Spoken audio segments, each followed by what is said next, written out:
Se ocultaba tras las rocas que cerraban por levante la bahía, al otro lado de las cuales la desembocadura del río que llegaba de las altas montañas, al sur, conformaba el espacio natural por donde las embarcaciones de pesca salían cada mañana a faenar. Aquella jornada, una fuerte marejada del noroeste dibujaba sobre la orilla de la playa una extensa línea blanca. El trazo espumoso que las olas de algo más de 2 metros dejaban desfallecidas después de haber recorrido cientos de millas desde más allá de la línea del horizonte. Sabía que cada vez que esa situación borrascosa se producía, los pescadores se veían en apuros para sortear la barra. El hervidero y vorágine de remolinos con que el agua se expresaba cuando se veía atrapada entre la escollera y el muro que los hombres habían construido para dar acceso al puerto interior. Su abuelo, un experimentado patrón de avanzada edad, todavía tenía la energía suficiente para seguir enfrentándose a aquel escenario caótico que sabía interpretar como nadie. Pasadas las 6 de la mañana, cuando la tenue luz del sol naciente ni siquiera se intuía, el tracatrá característico de la motora de su abuelo ya podía oírse doblando el último recodo antes de encarar la desembocadura. Un tracatrá que se aceleraba, que percutía cada vez con más intensidad a medida que se acercaba. Desde su posición, agachado como estaba, con sus manos apoyadas sobre 2 enormes piedras, frías y húmedas a horas tan tempranas, atento al pasar de las lanchas, esperaba el momento de ver la proa familiar. Pintaba de azul, y en el ángulo que la roda forma con el trancanil lucía una estrella blanca de 6 puntas. Al instante allí estaba, elevándose sobre el borboteo de agua de mar, dejando a la vista el branque, tal era su inclinación. Un pantocazo, irónicamente seco, seguido de otra elevación, así hasta salir de aquel enredo, del barullo acuoso y salino en que se convertía el estuario, la desembocadura del río que el viejo, una vez más, dejaba atrás rumbo a cualquiera de los caladeros que nutrían la economía local.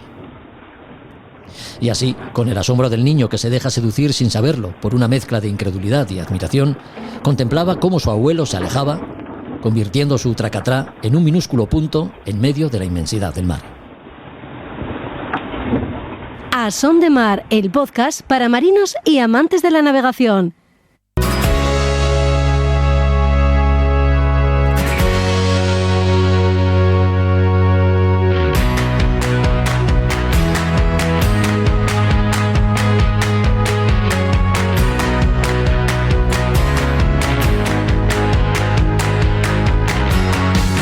Hola a todos, ¿qué tal? Bienvenidos a otro podcast de A Son de Mar. El programa de hoy nos ha salido deportivo. Hablamos de deporte de élite con un campeón del mundo y ponemos también un pie en los próximos Juegos Olímpicos de París, siguiendo de cerca el trabajo que realiza la Real Federación Española de Vela. El campeón del mundo se llama Santiago López Cid, que lo es de pesca submarina desde que el año pasado se hiciera con el título en Laredo. Gijonés, este pasado fin de semana se proclamaba campeón de España en aguas locales y el destino le tenía marcado el futuro sin que él siquiera lo sospechara. Hoy conocemos su historia y la práctica de un deporte como es la pesca submarina, que cuenta en España con un gran número de licencias y que sin embargo sigue siendo para muchos un gran desconocido. Con él hablamos de técnicas, evolución y su práctica en condiciones de mar a veces adversas. Queda menos para que a finales de julio den comienzo los Juegos Olímpicos de París. Entre los miembros de la delegación española se encontrarán los representantes que más metales han aportado tradicionalmente al medallero español, los regatistas. La Federación Española de Vela los prepara a todos los niveles, incluido el dominio técnico y el perfecto conocimiento del reglamento de regata, un aspecto fundamental que en este capítulo repasamos con Diego Lluvero, asesor de reglamento de la Federación. La lectura no puede faltar en A Son de Mar. La cita la volvemos a tener con Juan Melgar, que siempre encuentra en Librería Robinson el título ideal para sumergirnos en las páginas de un buen libro. Los personajes ilustres de nuestra historia naval son rescatados por Josu Jiménez, que nos hace viajar a través de las Españas de ultramar y sus exploraciones. Y Roberto Bucetas, que fiel a su estilo pedagógico, como buen profesor de náutica que es, expondrá un asunto eminentemente práctico para situaciones que pueden complicarse, como es el caso de tener que entrar en algún puerto de interior con mala mar. Asuntos todos ellos que esperamos te resulten interesantes. Comenzamos.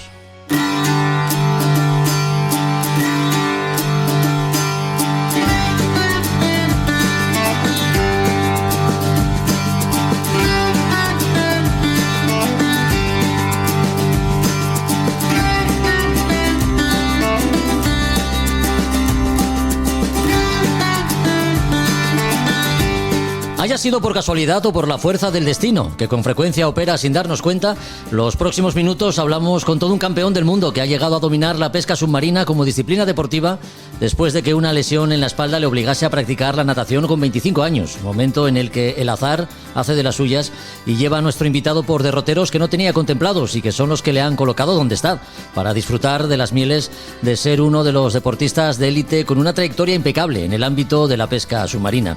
Una disciplina que queremos conocer mejor, de la mano de Santiago López Cid. ¿Qué tal, Santiago? ¿Cómo estás? Muy buenas. Muy bien, buenas tardes. Este pasado fin de semana se celebraba en Aguas de Gijón el Campeonato de España de Pesca Submarina. Pescabas en casa y te has llevado el triunfo. ¿El hecho de ser de Gijón supuso una ventaja o una presión añadida? Bueno, en principio siempre pescar en casa es una pequeña ventaja, pero bueno, aquí en Gijón se han hecho ya varios campeonatos y los competidores que venían, la gran mayoría ya habían participado como mínimo 1 o 2 veces, por lo tanto no eran desconocedores de la zona, por lo tanto había un poco más de presión, por decirlo de alguna manera.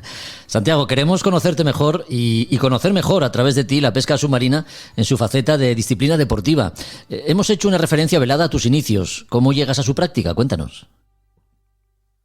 Bueno, llegué a raíz de una lesión que tuve en la espalda y esa lesión me implicaba hacer una rehabilitación en natación sobre todo. Y encontré un día por delante de casa, encontré entre unos arbustos unas gafas, un tubo y un fusil así bastante deteriorado. Y probé ahí de nadar ahí un poco con ella y ese primer día ya cogí un pez. Y ya en este deporte es una droga empezar cogiendo una captura. Es curioso y lo comentábamos. Hasta ahora. Que lo comentábamos al principio, ¿no? La fuerza del destino, cómo opera en ocasiones. ¿Pensabas dedicarte a la pesca deportiva en algún momento?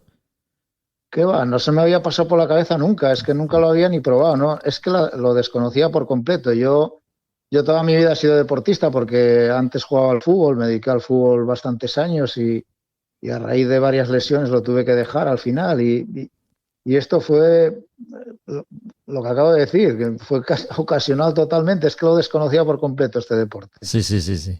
Hablamos de un hecho sucedido hace unos 30 años.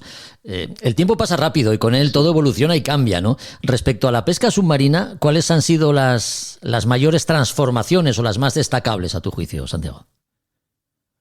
Bueno, como todo va evolucionando muy rápido todo y sobre todo en la pesca submarina lo que va buscando el pescador que está fuera, está en un medio que no es el suyo habitual, pues es la comodidad, el estar más a gusto, el pasar menos frío y en este sentido ha evolucionado muchísimo los materiales de los trajes de neopreno y luego los peces son cada vez más huidizos y se busca también que los arpones sean también para distancias un poquito más largas, que tampoco es una barbaridad, porque hemos pasado de 2 metros a 2,5 más o menos en la distancia que se puede disparar. Sí. Bueno, sin duda que el material que empleáis en los cambios, ¿no?, que ha sufrido este material están los mayores o las mayores transformaciones, ¿no?, que se han ido sucediendo, que no han influido, sin embargo, en la técnica, que básicamente sigue siendo la misma, ¿no? ¿Cómo sumergís en el agua y cuál es la técnica de pesca que empleáis?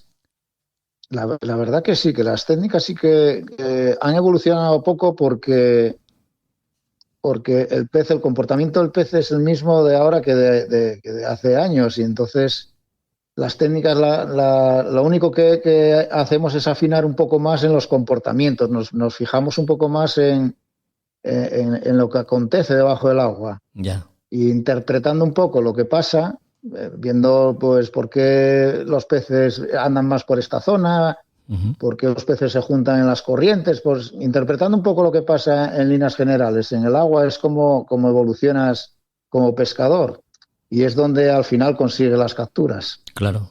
¿A qué profundidad podéis llegar a bajar? Bueno, ahí dependiendo del tipo de mar, pues andamos, por ejemplo, aquí en el norte, una profundidad máxima pues son 20 metros de profundidad, más o menos.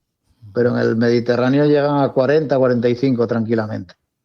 Estamos hablando. Es una barbaridad. Es una barbaridad porque son profundidades que se están haciendo, que se están cubriendo a pulmón. A pulmón, sí, sí. Es Sí, increíble. sí, sí. Ujú. ¿Y cuánto tiempo podéis Suelen manteneros ser apneas. sumergidos? Allí, por culpa de esa profundidad, se suele alargar un poco más la apnea. Suelen ser apneas de 2 minutos y medio, incluso Mm, 3. Pero aquí es raro que lleguemos a esa apnea tan ya, larga. ya, ya. Bueno, como nos comentas, las características del agua, imaginamos que influyen mucho para la práctica de la pesca submarina, ¿no? No es lo mismo sumergirse en aguas transparentes que en las del Cantábrico, por ejemplo, sensiblemente más turbias, claro. Claro, claro, hay una diferencia bastante grande. Incluso, quizá lo que más notamos nosotros no es la transparencia, sino la temperatura que tiene el agua. Cuanto menos frío pasas, está el cuerpo más cómodo y tienes más capacidad de apnea porque consumes menos oxígeno. A medida que vas pasando cada vez más frío, pues se te va cortando mucho la apnea. Claro. Y es más complicado bajar más metros así. Santiago, y a nivel de especies a capturar, ¿a ti dónde te resulta más gratificante pescar?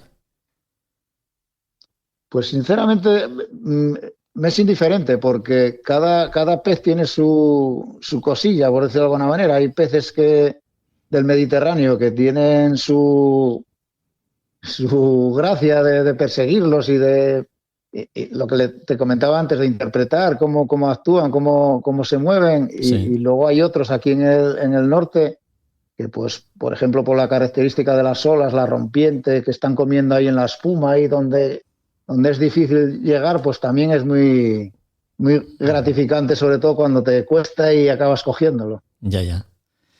Hemos dicho que este fin de semana Gijón acogió el Campeonato de España en unas condiciones difíciles, con mar en ocasiones de más de 2 metros. ¿Cuál ha sido, en este sentido, el peor escenario en el que has competido? Bueno, he tenido varios campeonatos, porque por desgracia los campeonatos internacionales suelen ser en fechas complicadillas, en el paso del verano para el otoño, y ahí se juntan temporales, pero por ejemplo he tenido un campeonato en Perú donde hemos tenido olas también de 3 metros y pico y se complicó muchísimo la competición, pero bueno, hay que adaptarse. Claro. Siempre y cuando no se corra un riesgo de que ocurra algo muy grave, pues la competición sigue para adelante. Uh-huh. Y cuando hay olas grandes, hablamos de 2, 3 metros, ¿cómo repercute las condiciones del mar en el desarrollo de las pruebas? ¿Qué es lo que sentís, qué notáis vosotros debajo del agua? Cuando hay olas así tan grandes, arrastra muchísimo por debajo del fondo, lo revuelve mucho, se acaba perdiendo la visibilidad. Hay zonas donde el alga queda en suspensión y no te deja ver. En otros sitios, pues levanta la arena también y hay momentos en los que estamos pescando con un palmo de visibilidad. Uh-huh. Y a veces cuando entra la serie, que la serie decimos nosotros cuando vienen las 3 olas más gordas, no eres capaz de aguantarte en el fondo, te escupe hacia arriba la fuerza de la mar, Ya. porque la mar tiene muchísima fuerza, aunque no lo parezca. Sí, sí, desde luego. Sí, sí. Vamos, que en esas condiciones no os encontráis precisamente como pez en el agua. No, que va, todo lo contrario. Es más, el nivel de alerta se acentúa muchísimo en nosotros, porque sabemos que es un riesgo bastante gordo el que corremos. Claro. Santiago, ¿y cómo se planifican los campeonatos en una disciplina como es la pesca submarina, en la que imaginamos rigen unas normas, pero en la cual los deportistas no sois vistos, porque os movéis debajo del agua? Bueno, la preparación de los campeonatos básicamente es un poco lo que te dije en un principio, de interpretar lo que pasa por el fondo del agua, y vas buscando un poco los puntos de concentración donde el pescado va a comer, o donde el pescado se guarece un poco de la mar, o donde hay un poco de corriente que se mueve más alimento, o incluso puntos de freza. Y entonces, con los días de preparación te vas fijando un poco en todo eso, Sí. y teniéndolo en cuenta para el día del campeonato, pues visitar esas zonas para tener más opciones de capturar. Claro, porque se os asignan zonas concretas, o solo hay un área determinada y una vez sumergidos, pues bueno, os vais buscando la vida en función a cómo vais leyendo, digamos, el campo o el área. Sí, mira, normalmente es un fin de semana. Normalmente son 2 jornadas. La primera jornada suele ser el sábado, la segunda el domingo, y nos dan un límite de zona. Nos ponen, normalmente son entre 2-3 kilómetros de costa, pero sin límite hacia dentro del mar. Y ahí, pues, trabajamos todos, nos ponen un tope también, un mínimo de peso para los peces, para no capturar ejemplares que no den la talla mínima. Y luego a partir de ahí el que más peces coja con más peso, pues es el que se llevará el triunfo. Ya. Entiendo que os estáis viendo debajo del agua, unos a otros. Sí, es una de las ventajas que tiene la pesca submarina, es que nosotros por suerte los peces que cogemos los vemos antes de cogerlos y por lo tanto no hay pesca más sostenible que la nuestra, no hacemos nunca matanzas de peces que no llegan a la talla mínima. Claro. Y entonces debajo del agua sí, a veces te encuentras con compañeros debajo y eso también evita muchos accidentes. Claro. Eso es bueno. Lógico. Y cuando veis que uno ha dado con, no sé cómo llamarlo, con la ñata de peces, ¿qué hacéis en ese momento? Lo has dicho bien, sí. Así lo decimos. Vale. Así lo decimos. Muy bien.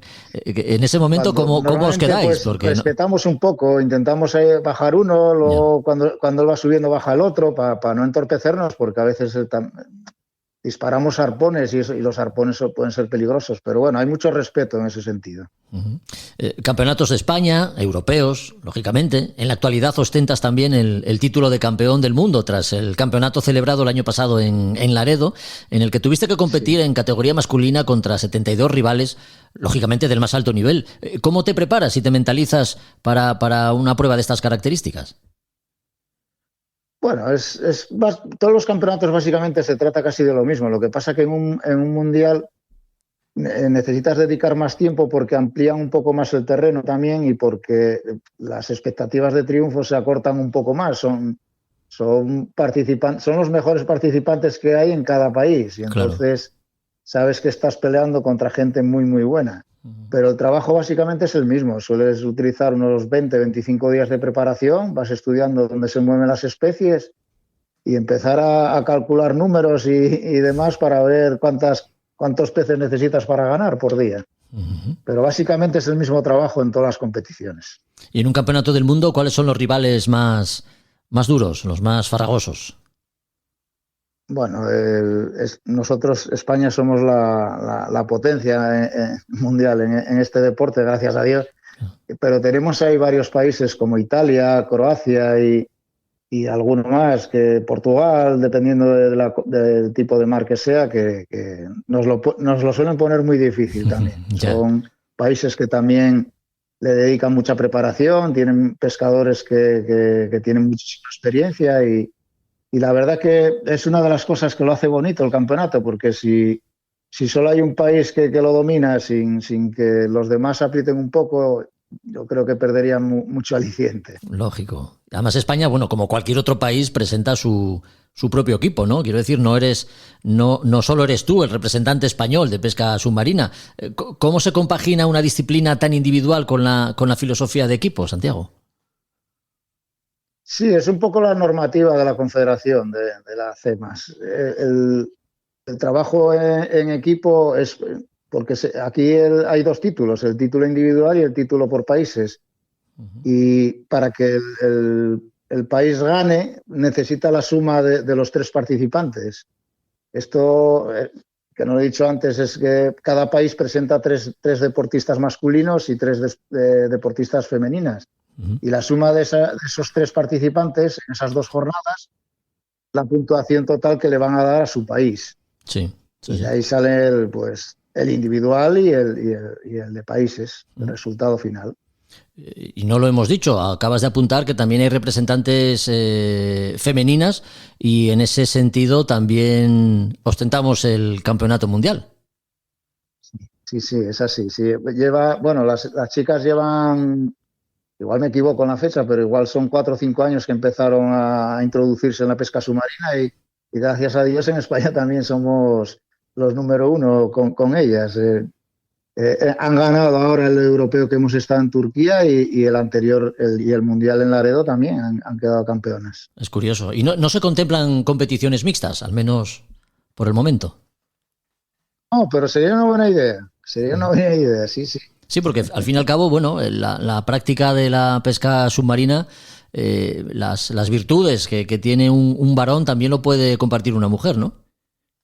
Sí, efectivamente, yo creo que sería una buena idea porque compaginar la experiencia más que la experiencia, la preparación física que tiene un chico y sobre todo la primicia, por decirlo de alguna manera, de las féminas en este sentido, harían que se estrecharan más las diferencias entre competidores y sería muy divertido. Pues mucho esfuerzo y compromiso el que se necesita para la práctica de cualquier deporte. Si además uno gana campeonatos, digamos que esa dedicación se acrecienta y para llegar a ser campeón del mundo, pues nuestros oyentes ya se lo pueden imaginar. Con un campeón del mundo hemos hablado, con Santiago López Cid, gijonés de 56 años, que a día de hoy reina en el ámbito de la pesca submarina como disciplina deportiva a la que te dedicas el 100% de tu tiempo, Santiago. Sí, yo prácticamente me dedico a esto. Sí, gracias a Dios tengo unos patrocinadores que me ayudan un poco en la parte económica y yo pues cada día que la mar deja, pues tengo que ir.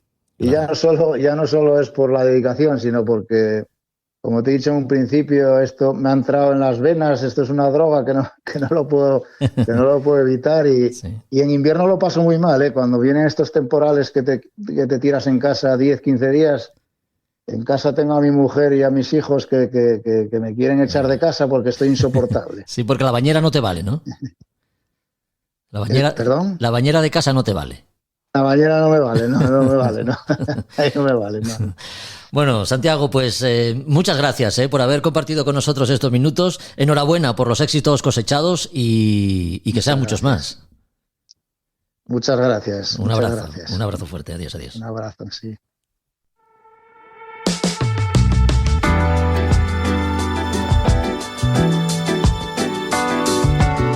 A Son de Mar, el podcast de Jorge Uría.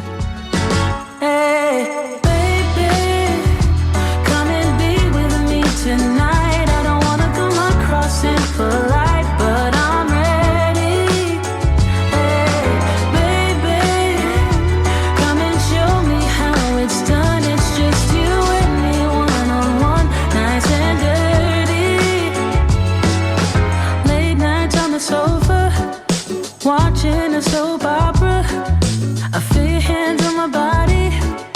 Wish we were getting naughty. Oh, I'm just getting started. Thinking about how you feel so right. Been dreaming all night. Could you be mine? We can go up, or we can go down. Left or right, do or die. Come on, don't be shy.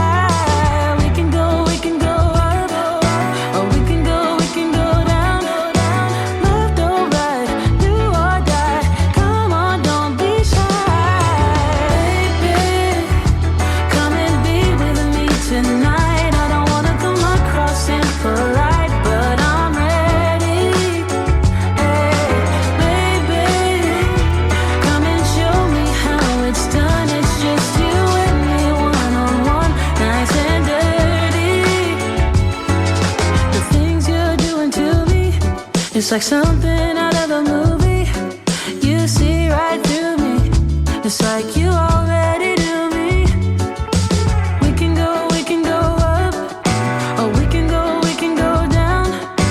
Left or right, do or die. Come on, don't be shy. Hace unos días la Federación Española de Vela difundía una nota para dar a conocer el trabajo que desde la propia federación se hace con el objetivo de llevar a nuestros regatistas a los próximos Juegos Olímpicos de París, por supuesto en las mejores condiciones físicas y motivacionales, pero también en el perfecto manejo de aquellos aspectos técnicos como son las reglas que rigen en regata y cuyo conocimiento y dominio cuando están en faena pues son imprescindibles para que alcancen el mejor resultado. Como se dice en la nota, es necesario acompañar a los deportistas para dar el salto de regatista a atleta. Diego Lluvero, muy buenas. Hola, muy buenas tardes, ¿qué tal? Diego Lluvero es asesor de reglamento del equipo de la Real Federación Española de Vela. ¿En qué consiste tu trabajo, Diego? Pues voy a ello, que es un poquito extenso. Sí. Sí. No, pues mira, mi trabajo principalmente, por lo que conocen la gente, un asesor de reglamento, ¿sí? Una vez lo definió muy bien una amiga en Palma, en el Princesa Sofía. Dice, pues aquí os presento a Diego, que es el abogadillo del equipo olímpico, ¿no? Es un poco, pues, la gente nos conoce un poco, pues, eso, como el asistente de reglamento que les ayudamos en los eventos. Cuando tienen una protesta o una audiencia, nosotros directamente, pues eso, ayudamos a preparar mucho mejor esa protesta. Pero en realidad hacemos muchísimas más cosas. Hacemos un trabajo previo fundamental, porque al final lo que cada miembro del equipo pluridisciplinar, lo que intentamos es mejorar el rendimiento del deportista en cada una de nuestras áreas, ¿no? Sí. Sea pues el área médica, fisios, meteo, cualquier área, pues intentamos mejorar el rendimiento. ¿Cómo mejoramos el rendimiento del deportista con el reglamento? Pues hay varios aspectos, ¿no? No solo el tema de la audiencia, que es el apagar el fuego, ¿no? Final, oye, pues nos han protestado, a ver cómo nos defendemos mejor, ¿no? Pues al final ese es el último punto, ¿no? de todo lo que trabajamos.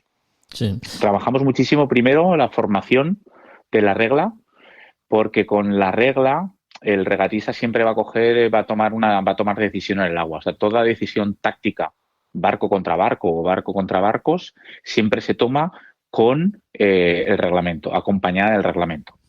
Aparte, pues hay unas salidas, una posición mejor en cada acción que tomes, y entonces con el conocimiento del reglamento y con el conocimiento de los escenarios que pasan en el agua, el regatista puede tomar una mejor decisión, una toma de decisión mucho mejor en el agua, táctica. Sí. Entonces, eso es fundamental, sobre todo con las clases más rápidas, ¿no? Que tienen menos tiempo para pensar. Una clase pues más lenta, pues aún tienes más tiempo para pensar y poder decidir, pero cuando tienes que decidir en pocos segundos, una buena toma de decisiones se debe siempre fundamentalmente con el reglamento. Uh-huh. Y eso es lo que estudiamos durante todo el año con los chicos. Sí. En regatas de Juegos Olímpicos estamos hablando de recorridos cortos, clases especialmente rápidas. La toma de decisiones en el agua es quizá el aspecto más complejo de la competición, ¿no? A la lectura del campo y las condiciones meteorológicas reinantes, como comentabas, pues se suma este asunto que tratamos contigo y es el conocimiento del reglamento. Pero ¿cómo llevan los atletas este asunto aparentemente tan árido, ¿no? En comparación con otras cuestiones que les afecta. ¿Cómo lo llevan? Pues a ver, dentro del equipo hay clases y clases, ¿no? Hay clases que vienen, son regatistas que vienen de una vela infantil, han pasado por el Optimis, han pasado por clases juveniles, 420, 29, etcétera, etcétera. Y todo ese proceso, en ese proceso han ido adquiriendo. Hay otras clases nuevas, como el kitesurf, que vienen directamente de la playa, o el IQ-Foil, que vienen directamente, pues a lo mejor no son gente que viene del windsurf, gente que viene pues del windsurf recreativo o de otras disciplinas de windsurf, que entonces el reglamento lo tienen un poquito más, pues eso, con menos conocimiento. Hay clases que tienen muchísimo nivel de conocimiento, aparte también por la experiencia que tienen de llevar varias campañas olímpicas, y otras clases que tienen bastante menos conocimiento. Uh-huh. ¿Y cuál es la clase con el reglamento más complejo, digamos? Reglamento más complejo. A ver, más complejo a la hora de, no por complejidad, pero sí por novedad, es el Fórmula Kite, porque el reglamento es actual, es una clase que ha nacido para esta campaña olímpica. Los reglamentos se actualizan cada 4 años, cada año olímpico actualizan el reglamento para esos 4 años de campaña olímpica. Y el apéndice de Fórmula Kite, el apéndice especial de Fórmula Kite, se ha creado ahora para estos últimos 4 años. 3, porque Tokio acabó un año más tarde. Han sido 3 años para trabajar con ese reglamento. Pero no solo nosotros. Aparte del deportista, los asesores de reglamento y los entrenadores, pues que es un equipo, como digamos, de 3, ¿no? También los propios jueces que van a juzgar se han tenido que poner las pilas, se han tenido que trabajar mucho porque es una clase nueva, donde los tiempos de reacción o los tiempos de maniobra son muy diferentes a los barcos clásicos, a los barcos que podemos conocer nosotros, a un 470, a un 49er, incluso a un Nacra, ¿no? Aunque vayan muy rápido, pero son movimientos más naturales que todo juez tiene adquiridos, ¿no? La Fórmula Kite es una disciplina nueva y se han tenido que poner las pilas, todos nos hemos tenido que poner las pilas en cuanto al nuevo reglamento. Ya. Entonces sí que nos genera más complejidad por eso. Ya. Bueno, y no olvidemos que el reglamento también es una herramienta de competición, si se me permite la expresión, para que un regatista a la hora de una reclamación pues gane a lo mejor unos puntos que pudo haber perdido por una infracción de un contrincante, ¿no? Sí, exacto. Eso es una de las partes de la formación del reglamento, aparte para tomar una buena decisión en el agua táctica. También enseñamos todo el tema de los procedimientos. En el reglamento hay muchísimo procedimiento, todos los procedimientos están conectados uno con otro. Eh, el reglamento establece unos tiempos de protesta, qué se puede protestar, qué se puede solicitar, qué procedimientos podemos hacer. Tenemos unos tiempos para ello, para que nadie se le genere ninguna indefensión. Se da unos tiempos, tanto a una parte como a otra parte, para protestar o para solicitar una reparación, ¿no? Una reparación en tu puntuación, pues por una acción inadecuada de un comité o por una acción de un barco que te ha generado un daño en el barco y no has podido terminar la prueba y habiendo infringido el otro barco una regla y por ese daño no he podido terminar la prueba, pues puedo pedir una solicitud de reparación.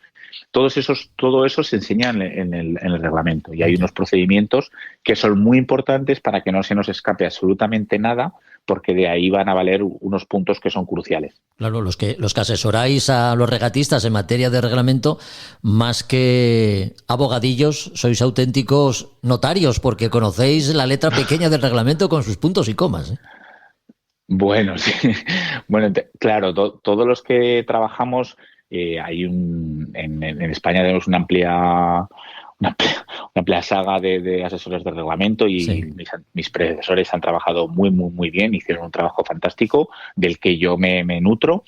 Incluso tenemos otros españoles trabajando en otros países que trabajan fantásticamente. Claro, todos son jueces en activo, han sido jueces muy, muy de alto nivel y conocen muy, muy, muy bien todo el reglamento. Claro, tenemos que trabajar con la letra pequeña, como bien dices, para que no se nos escape nada, incluso para poder beneficiarnos de eso, porque forma parte del juego, está ahí, son las reglas y con eso también se puede llegar a jugar o se puede llegar a intentar, por lo menos, no terminar con una decisión mala o con algo que nos haya perjudicado o con algún error que es muy humano, ¿no? Cualquier comité puede cometer un error y no se nos puede escapar. Y por eso tienen estas figuras los países, tener un rule advisor, un asesor de reglamento para eso. Ya. Saliéndonos del tema del reglamento, Diego, la tecnología hace posible nuevas formas de control sobre el buen desarrollo de las pruebas en el agua. Ahí tenemos, me parece, ¿no?, el uso de drones para clases especialmente rápidas. Sí, correcto. Hay clases como el Fórmula Kite, que la propia clase ha ido introduciendo esa manera de arbitrar porque enseguida se dio cuenta todo el mundo que no se podía arbitrar en el agua con una neumática siguiendo los barcos. Generalmente primero por la velocidad que llevan, también por los cruces. No nos podemos cruzar delante de un foil porque pierde sustentación y deja de foilear, deja de volar, porque la turbulencia que generamos con la hélice corta este flujo de agua y afecta bastante. Entonces se dio cuenta de que necesitaban una manera de arbitrar, ¿no? Al final se arbitra las finales, sobre todo de Fórmula Kite o incluso de IQ Foil. Entonces, claro, al final son recorridos muy cortos que se pueden cubrir con varios drones. La clase ha ido optimizando este tipo de vuelos y este tipo de arbitraje y deseamos y esperamos que World Sailing y los jueces de World Sailing tomen buena nota del feedback de la clase para poder arbitrar bien. Yo creo que lo están haciendo y están trabajando en ello, pero que pueden arbitrar directamente con el ojo de dron. Los árbitros o los jueces están en una sala viendo las imágenes y ellos pueden rebobinar, pueden hacer zoom, pueden quedarse con el incidente y pueden decidir en el momento. Ya. Bueno, pues ya para terminar, porque no queremos robarte más tiempo, hay algo que me ha llamado especialmente la atención en la nota publicada por la Federación y es la distinción que hace entre regatista y atleta. ¿Dónde está la diferencia, Diego? Un regatista y un atleta. Pues a ver, ¿no? Es curioso también esta distinción, sí. Sí. Regatear, podemos regatear todos, ¿no? Yo creo que no. Y al final, cuando un atleta es mucho más completo, muy, muy, muy completo, tanto, mi principal trabajo soy entrenador de clases juveniles, me dedico a entrenar y yo creo que cuando un regatista normal, que podemos ser todos, ¿no? Sí. Vamos a un barco, hacemos una regata y ya somos regatistas, ¿no? Uh-huh. Nos convertimos en atletas porque tocamos un montón de partes fundamentales para nuestra mejora. desde el físico, desde mejorar la técnica, de mejorar la táctica, mejorar el reglamento, como hemos trabajado, mejorar la psicología. Todos esos aspectos nos convierten en más atleta que directamente en regatista normal, ¿no? Ya. Bueno, pues si hay una disciplina que ha dado alegrías a nuestro país y al Comité Olímpico Español, esa es la vela. Con 13 medallas de oro, 5 de plata y otras tantas de bronce, el medallero olímpico luce metales gracias a la aportación de este deporte, tras el cual, además de los atletas, pues todo un equipo de profesionales trabajan sin descanso para que nuestros regatistas alcancen los mayores éxitos. Una de esas personas que forman parte del equipo en la sombra es Diego Lluvero, con quien hemos hablado estos minutos sobre la importancia de conocer el reglamento en regata. Así que, Diego, gracias por tu tiempo. Te agradecemos mucho estos minutos y, como no puede ser de otra manera, deseamos desde aquí toda la suerte del mundo a nuestros regatistas para que sigan haciendo grande la vela olímpica española. En ellos yo creo que estamos trabajando, todo el equipo pluridisciplinar que estamos rodeando a los deportistas, Sí. Estamos trabajando en ellos, sí. No hay duda. Un abrazo fuerte. Un abrazo a vosotros, un saludo, chao, hasta luego.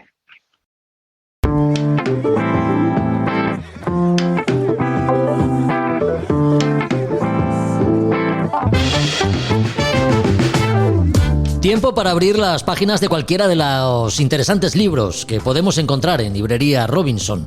Los hay de todo tipo, técnicos, novela, libros ilustrados y también de historia, como el que repasa la figura del ilustre marino José de la Puente Basabé. Juan Melgar, muy buenas. Hola, Jorge. Encantado de estar aquí. La carta del almirante, así se titula el libro de hoy. ¿Por qué este libro y no otro? Cuéntanos.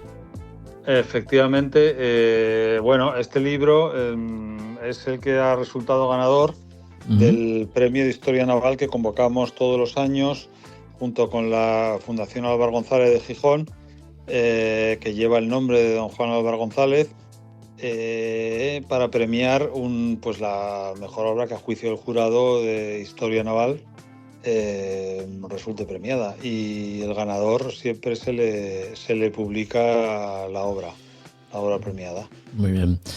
Bajo vuestro sello y el de Fundación Álvaro González, claro. Exacto, sí. Muy bien. Oye, ¿y quién era José de la Puente Basabé? José de la Puente Basabé es un marino del siglo XIX y principios del XX, con el cambio de siglo, que bueno, la verdad es que estuvo en infinidad de destinos, una carrera bastante larga, Sí.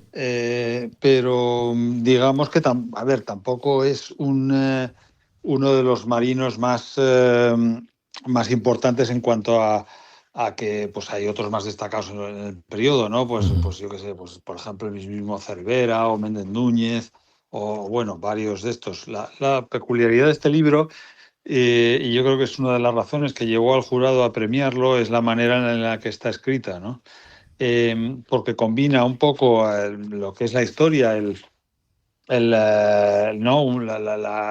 narrar los hechos o los hitos de su carrera, pues los destinos, pues que estuvo en muchos sitios, los característicos de la época, Sí. Cuba, Filipinas, Guinea, en fin, todo ese tipo de sitios donde la Armada Española era muy activa en esos momentos.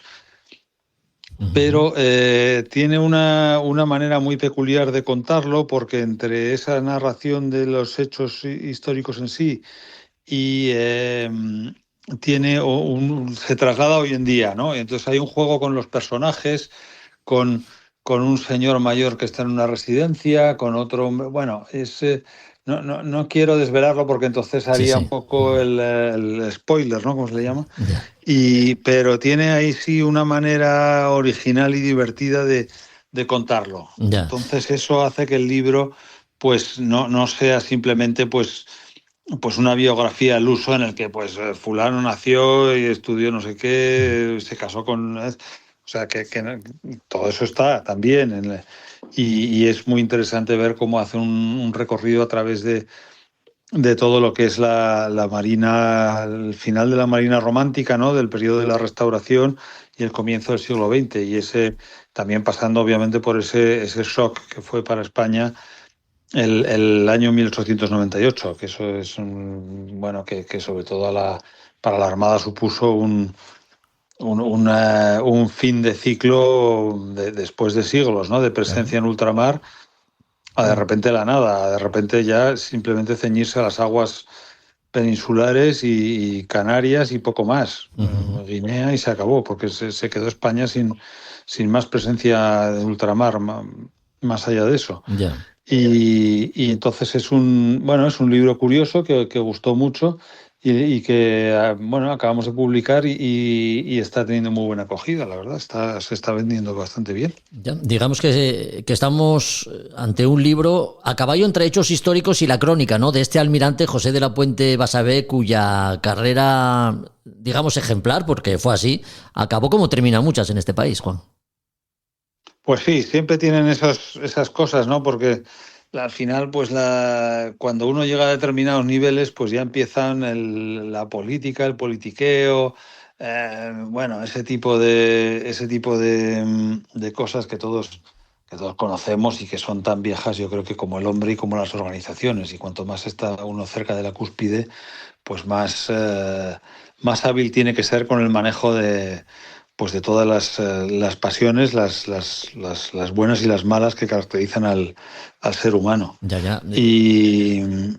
Y bueno, entonces, y sobre todo a mí lo que me gusta mucho de este libro es cómo también cuenta eso, el paso del final de la vela, el final de esa marina romántica del 19, ¿no? Y cómo poco a poco ya, pues por ejemplo, tiene destino en la Numancia, que es la primera fragata acorazada, el primer barco acorazado que dio la vuelta al mundo, y es el primer barco realmente moderno y acorazado que tiene España, y cómo se va introduciendo cada vez más el peso de la tecnología en lo naval, y cómo va cambiando todo eso. Y eso es muy, muy interesante cómo se deja atrás el mundo de ayer, ¿no? Que tiene hasta un cierto punto de inocente para meterse en una modernidad más descarnada y más dura y más, ¿no? Ya con esas tensiones sociales que hacen presagiar pues la guerra civil que viviríamos más adelante en el siglo XX. Y bueno, es interesante ver a través de este personaje también ese cambio en lo marítimo y en lo social en España. No sé si el autor nos pone en la pista del porqué de este libro, porque apellidándose Basabé, el autor se llama Vicente Basabé. El autor, como efectivamente se trata de un descendiente del protagonista.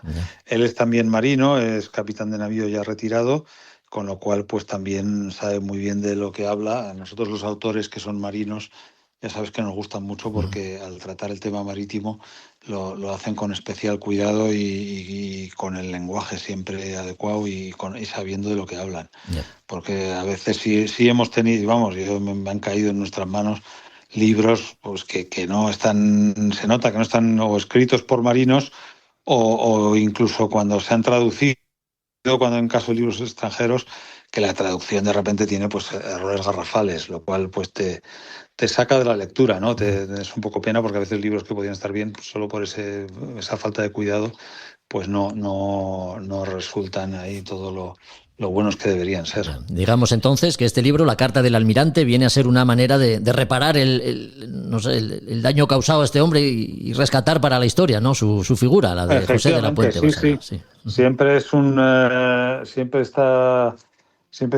es bueno, ¿no? Rescatar estas figuras, además que no son las de la primera fila, sino que están ahí en un segundo escalón y que al final las que constituyen la historia, ¿no? Las que conforman y hacen que la historia haya sido como haya sido y que no es simplemente los protagonistas de primera fila, los jefes de escuadra y los ministros y los presidentes del Consejo. Sí. Bueno, pues La carta del almirante, último premio Fundación Álvaro González, que lleva el sello también de librería Robinson.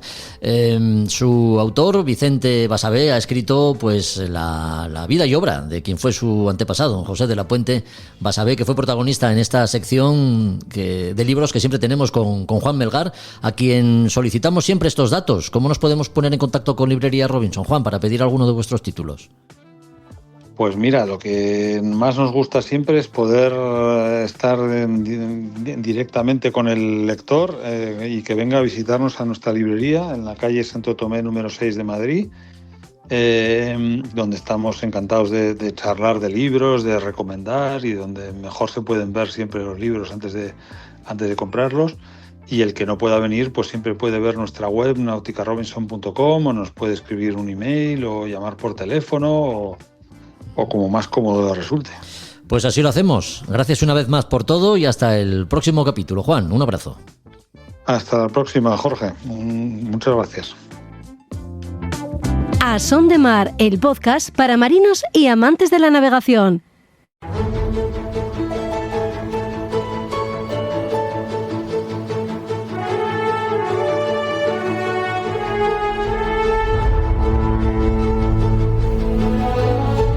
Desplegamos las velas y ponemos un rumbo al pasado para conocer de cerca los personajes ilustres que han contribuido a que nuestra historia esté repleta de grandes gestas. Porque hoy en las Españas de ultramar y sus exploraciones hablamos de Fernando Villamil. ¿Qué tal, Josu? ¿Cómo estás? Muy buenas. Hola, muy buenas tardes aquí desde el Muga. Pues aquí estamos vamos a hablar de Fernando Villamil, asturiano del concejo de Castropol, aunque ahora pertenezca a Tapia, de Serantes nació. Bueno, os cuento.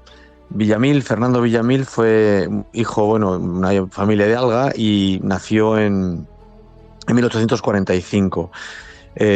Nació, como digo, en Castropol, en el concejo, en un pueblo. No era de tradición marinera, pero era de familia de Alga y él empezó a estudiar náutica y comercio en Ribadeo y luego ya matemáticas porque quería llegar a ser piloto.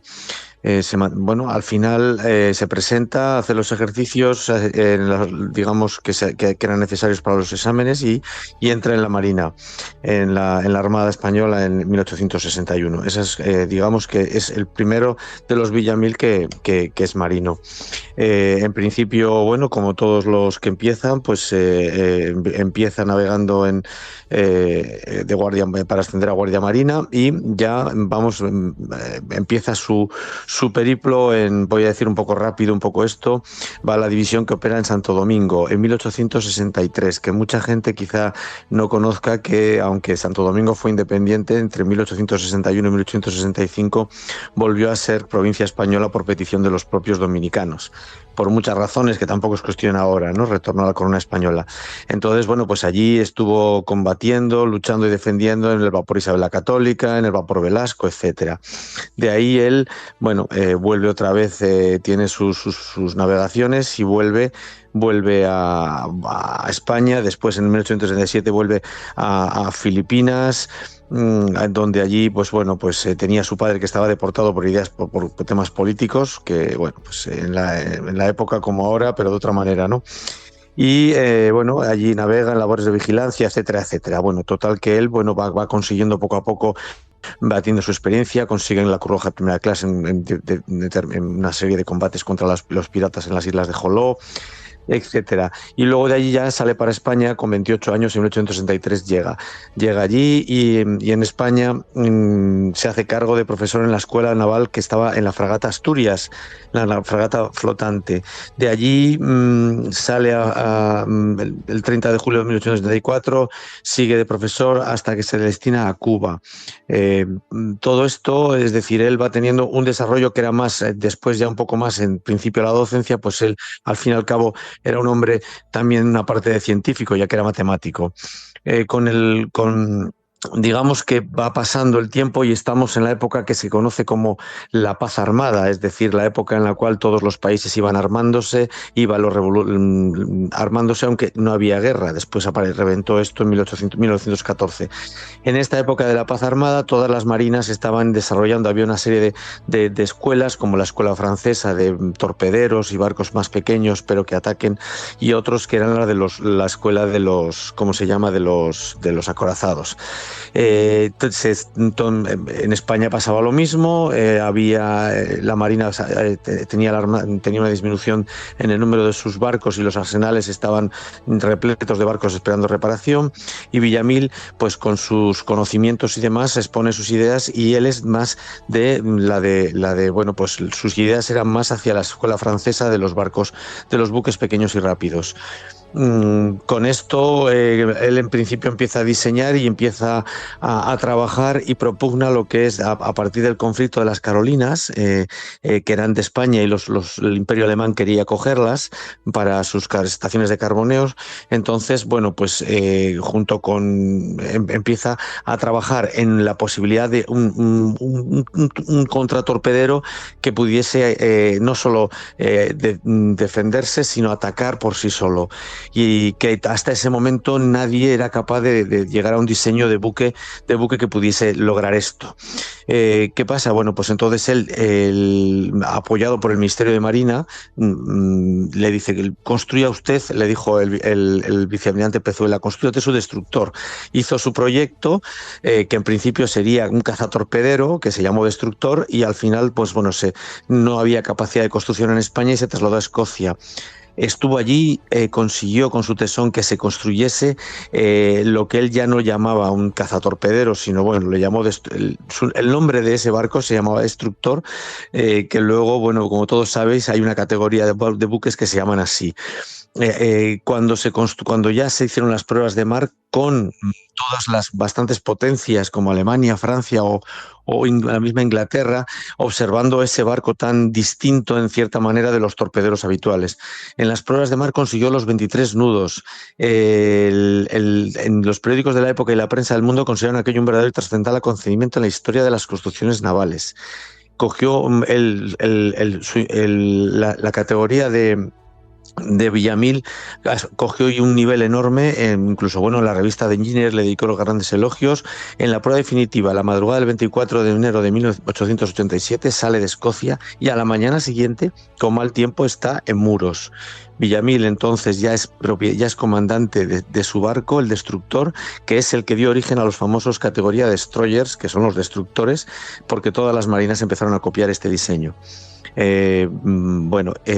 Total, que en esta parte como tal ya le dieron incluso la Cruz Laureada de San Fernando, y volvió otra vez él estaba también empeñado en la formación. Se compró, mientras estuvo allí, consiguió comprar un buque escuela Nautilus, con el que después de traerlo a España logró que se diese la vuelta al mundo, la otra vuelta al mundo como luego se hace se sigue haciendo con el Juan Sebastián Elcano.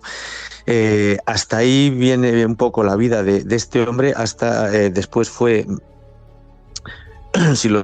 fue más allá, en 1896 diputado por Ferrol, y fue de los que se convirtió en un político que podía mantenerse ahí, pero si os acordáis, en 1898 tuvimos el conflicto del Maine, la declaración de Estados Unidos, y él, que podía quedarse como diputado, dijo, bueno, yo tengo unos principios, y lo que hizo fue pedir otra vez el ingreso y embarcarse como comandante en uno de los destructores, que en este caso fue el Furor, porque era el Terror, el Plutón, el Furor.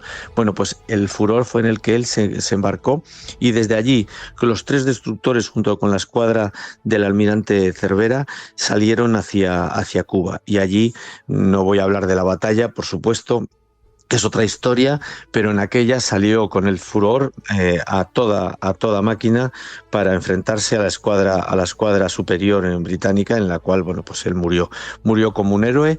Fue un matemático, un diseñador y un hombre con principios, y además de todo era un asturiano de pro. Y esto es un poco la historia de Villamil, que junto con Ontoria de los cañones y con Peral de los submarinos, también podemos decir que, igual que se hablaba de la marina ilustrada del siglo XVIII, pues esta marina también era una marina científica, como eso, lo que digo, los cañones Ontoria, el submarino de Peral y el destructor de Villamil. Marino, matemático, también proyectó barcos y podemos considerarlo incluso como el diseñador del primer destructor de la historia, pero por encima de todas estas cosas era un hombre con principios y un asturiano de pro, como nos dice Josu. Hoy hemos hablado de Fernando Villamil, ha sido protagonista en las Españas de ultramar y sus exploraciones, pero quedan muchos personajes ilustres de los que hablar, Josu, así que te esperamos aquí dentro de 15 días. Pues aquí estaremos. Un saludo a todos. Un abrazo fuerte, cuídate. A Son de Mar, el podcast de Jorge Uría.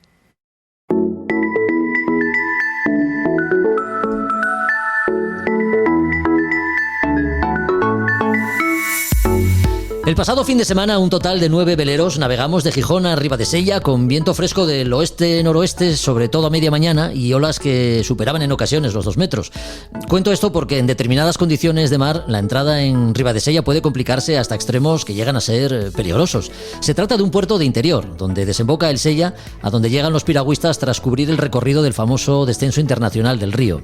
2 barcos tuvieron que aguantar a la capa a que el horario de marea fuese propicio para la entrada a puerto. Los próximos minutos hablamos con Roberto Bucetas de las precauciones y técnicas más adecuadas a la hora de afrontar situaciones como esta en la que la entrada a puertos interiores puede complicarse. ¿Qué tal, Roberto? ¿Cómo estás? Muy buenas. ¿Qué tal, Jorge? Hola, buenos días. Ríos y puertos de interior, una combinación que, bueno, conviene tener en cuenta, sobre todo en esas zonas como desembocaduras y estuarios, que son zonas de riesgo en condiciones de mala mar, ¿no? Sí, lo primero son los que se pueden conocer con puertos con barra, ¿no? Que tengan barra. Normalmente suelen ser puertos que tengan río, que tengan una ría, la cual va acumulando sedimentos, va acumulando arena, y bueno, en la entrada, y al bajarla, disminuir el calado, pues bueno, puede llegar a romper la mar en lo que se llama la propia entrada, la propia barra, ¿no? Uh-huh. Y que bueno, que si tienen río y la corriente del río, pues bueno, también si la cosa está complicada por la propia barra, pues a veces también nos dificulta la propia entrada si la corriente está bajando y si hay, por ejemplo, alguna avenida de agua porque ha habido lluvias recientes y que la bajada del río sea importante, ¿no? Entonces hay que tener una serie de precauciones a la hora de las entradas en estos puertos, ¿no? Sí, sí. Aquí en Asturias hablamos de Ribadesella, pero bueno, pues similar a Ribadesella puede ser igual de complicado, difícil entrar en San Esteban de Pravia, entrar en el Puntal también tiene dificultades, incluso Gijón con temporal y con mal tiempo por el invierno puede llegar a cerrarse porque puede llegar a formar barra. Normalmente la barra suele formar en bajamar o con poca marea, ¿no? En pleamar normalmente casi todos los puertos suelen estar limpios, suelen no tener problema lo que es la entrada. Y si bueno, por el norte de España tenemos muchos puertos con barra. Zumaya puede ser uno de los puertos así con más significativos, que hay vídeos por ahí espectaculares de barcos entrando, saliendo con problemas en lo que sería la barra, ¿no? Uh-huh. Después, lo primero, si vamos a entrar en un puerto que tiene problemas de barra, pues tenemos que informarnos. Tenemos que informarnos a ver cómo es la entrada en ese puerto. Pues habrá que mirar, leer, documentarse, derroteros, guías.